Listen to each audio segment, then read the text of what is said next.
सुनील थापा जी, उनकी तरफ से उनकी माता जी का जो देहांत हुआ था, उनको 1 साल हुआ।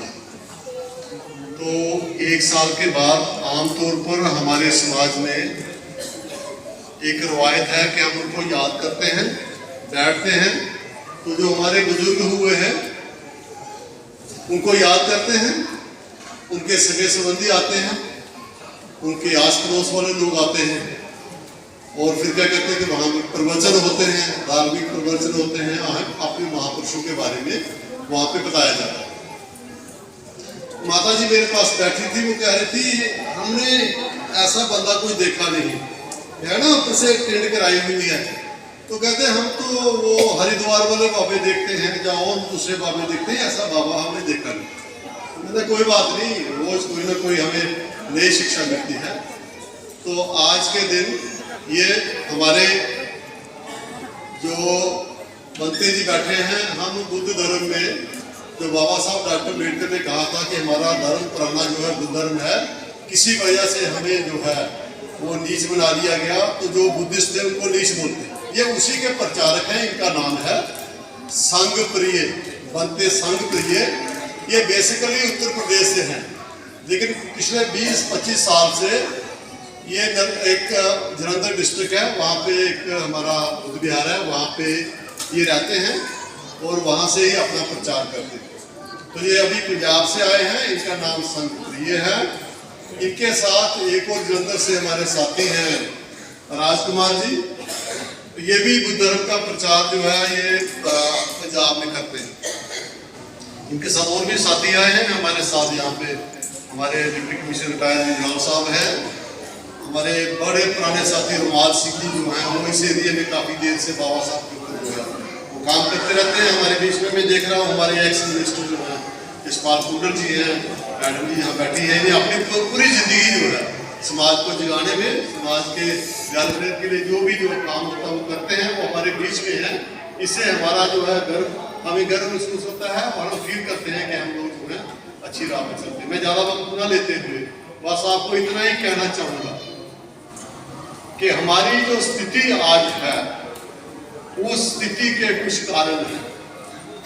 ज़्यादा डिटेल में ना जाते हुए हमारे जितने भी संत हुए हैं, अगर हम बुद्ध से लेके बाबा साहब तक आते हैं, इसमें बुद्ध के बाद मौर्य वंश है, रविदास महाराज जी हैं, कबीर जी महाराज जी हैं, गुरु नानक जी हैं, नीचे आते हैं ज्योतिराव फूले हैं, बाबा साहब डॉक्टर अम्बेडकर। ये वो लोग हैं जिन्होंने हमारी जिंदगी में तब्दीली लाने के लिए बहुत काम किया, अंधविश्वास से बात निकाला है। जो बात बुद्ध ने 2500 साल पहले कही, वो बात आज भी सच्ची है, उसको कोई बंदा इनकार नहीं कर सकता है। बुद्ध ने कहा जो देखते हो उसी को मानो, जिसको आपने देखा नहीं है उसकी रिसर्च करो, अगर आपको पता चलता है तो मान लो, नहीं पता चलता तो नहीं मानो। जिन बातों को आपने, आपके बुजुर्गों ने, किसी ने भी देखा नहीं है, आंखों से नहीं देखा है, हाथों से स्पर्श नहीं किया है, आप उनके पर मत चलो। लेकिन हुआ उल्टा, ये हमारी बातों को सुन के जापान वाले जो है वो तरक्की कर गए, बुद्ध की बातों को सुन के जो है वो चाइना कहीं पहुंच गया, श्रीलंका कहीं पहुंच गया, थाईलैंड, कंबोडिया, नेपाल, कितने देश जो हैं वो अभी अमेरिका, इंग्लैंड और फ्रांस में बड़े पैमाने पे बुद्ध की जो विचारधारा है which is based on science, जो साइंस है वो पहले क्या करती है, पहले चीज को जानती है, जानने के बाद प्रूफ मिलता है कि ये सच है, उसको आगे माना जाता है, जो सच नहीं इसको छोड़ दिया जाता है। तो जिन लोगों ने बुद्ध की विचारधारा को माना वो लोग हमारे से बहुत दूर निकल गए। जो भारत सोने की चिड़िया होती थी, जो बाहर से लोग जहाँ भारत में पढ़ने के लिए आते थे, हमारी व्यवस्था को बर्बाद किया, किसने किया ये आप लोग सब जानते हैं, वो कोई चर्चा नहीं करनी है।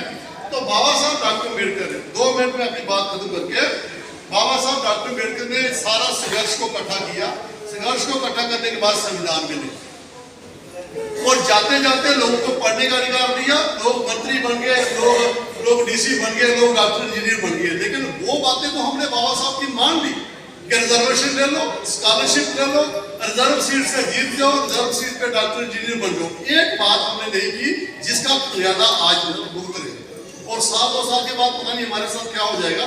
ये अभी यहाँ पे चर्चा नहीं करनी है। तो बाबा साहब ने लास्ट में जाते जाते क्या कहा कि मेरी वजह से लाखों करोड़ लोग कॉलेजों में, यूनिवर्सिटी में, स्कूल में पढ़ते हैं जिनको 47 के पहले स्कूल में दाखिला नहीं था। फिर बाबा साहब ने कहा मेरी वजह से हजारों लाखों लोग अब कुर्सियों पर बैठ गए हैं और वो तनख्वाहें ले रहे हैं, अपने बच्चों को पाल रहे हैं, अच्छे लग रहे हैं। और तीसरी बात बाबा साहब ने कही कि मेरी वजह से कोई देश में मिनिस्टर नहीं बन सकता था, मेरे 7 कैबिनेट में मिनिस्टर हैं। तो मेरी वजह से 3 उपलब्धियां हैं, पढ़ाई, एम्प्लॉयमेंट और पावर। बाबा साहब ने कहा एग्जाम में मैं भाई फेल हो गया, मैं नहीं कर पाया, वो मैं लोगों को, सब लोगों को धर्म में ले जाता अगर तो इनकी यूनिटी आती। ये अभी भी जात पात में फंसे हैं, अभी भी छोटी छोटी कास्टों में फंसे हैं, तो इनकी वजह से क्या होगा ये बाद में पछताएंगे। तो बाबा साहब ने कहा कि भाई आपको अपने धर्म में जाना पड़ेगा। और कौन से धर्म में जाना पड़ेगा? जो हमारा है। अगर बाबा साहब को मुसलमान कह रहे थे तो इस्लाम जो है धर्म, बाबा साहब ने कहा ये विदेशी है, मैं वहां जाऊंगा तो लोग कहेंगे तो विदेशी धर्म में चला गया। अगर क्रिश्चियनिटी में जाता हूं तो वो भी विदेशी है। सिख धर्म में बाबा साहब जाना चाहते थे, काफी स्टडी किया, लेकिन वहां पे कुछ लीडरों ने उसको नहीं जाने दिया। फिर बाबा साहब ने कहा नहीं, हमें अपने बुजुर्गों के धर्म में जाना चाहिए। वो धर्म जो है वो बुद्ध धर्म है।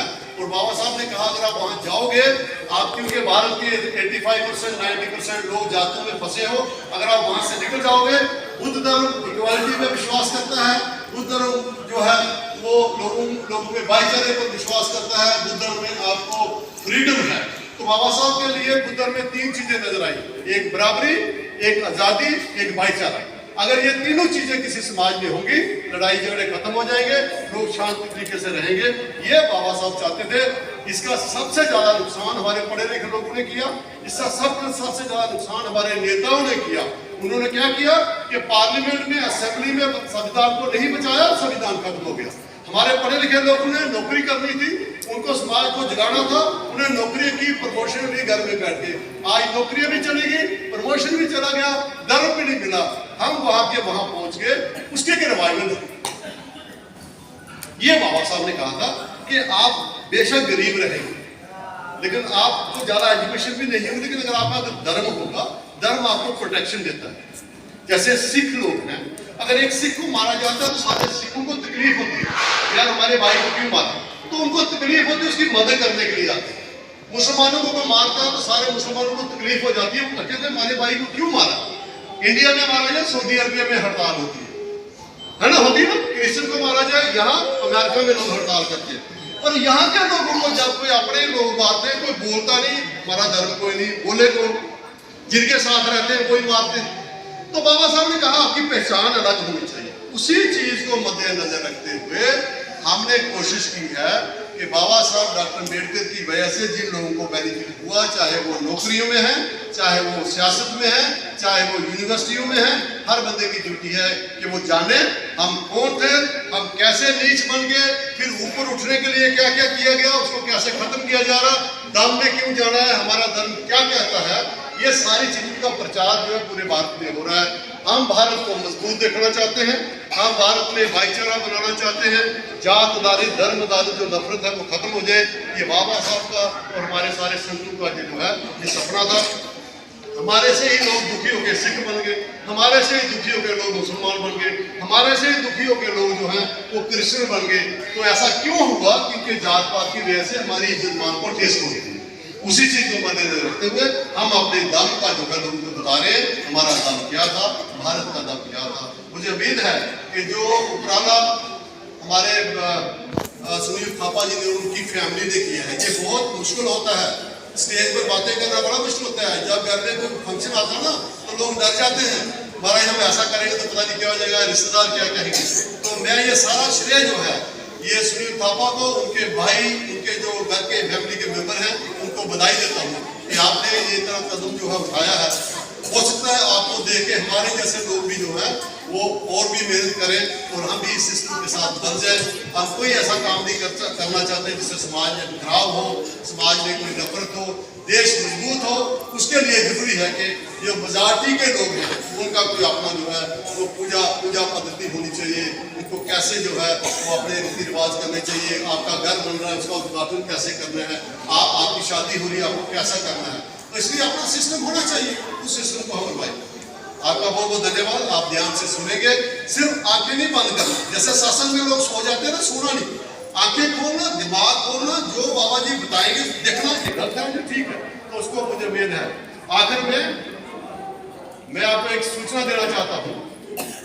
मैं यार क्यों बोल पा रहा हूँ, मुझे कोई पूछ सकता है यार आप बड़ी बातें करते हो, आपने क्या किया? पहले घर से स्टार्ट करो। मैंने अपने बच्चों की शादी कास्ट ऐसी की है, बुद्ध धर्म के मुताबिक की है। रिटायरमेंट के बाद मैं चीफ एजुकेशन से रिटायर हूँ, अपने डोनेट करोड़ों रुपए की लैंड को डोनेट करके वहाँ बुद्ध विहार बनाया। वहाँ हर संडे को 40-50 लोग ही आते हैं पढ़े लिखे। अभी हमारे अनपढ़ लोग जो हैं वो ज़्यादातर ऐसी संस्थाओं में फंसे हैं जहाँ उनको मरने के बाद जो है वो स्वर्ग नरक की चिंता है। तो जो लोग स्वर्ग नरक की चिंता नहीं करते हमारे पास हर संडे को आते हैं, हम चर्चा करते हैं। तो हमने डिगाना में जो है बुद्ध विहार बनाया है। इसलिए मैं कह पा रहा हूँ कि मैं खुद, हम लोग साथियों ने, ये सारे साथी बैठे हैं, सुनीता पर सारे, जगराल साहब, ये सारे लोग और भी लोग साथी हैं, सारे जुड़े हुए हैं। तो आपसे गुजारिश है कि आप मेरी बात को कोई बुरा नहीं माने। मैंने जो बात कही है एक तड़प है, समाज के बारे में बात की है, कोई किसी के खिलाफ नहीं, कोई किसी के हक में नहीं।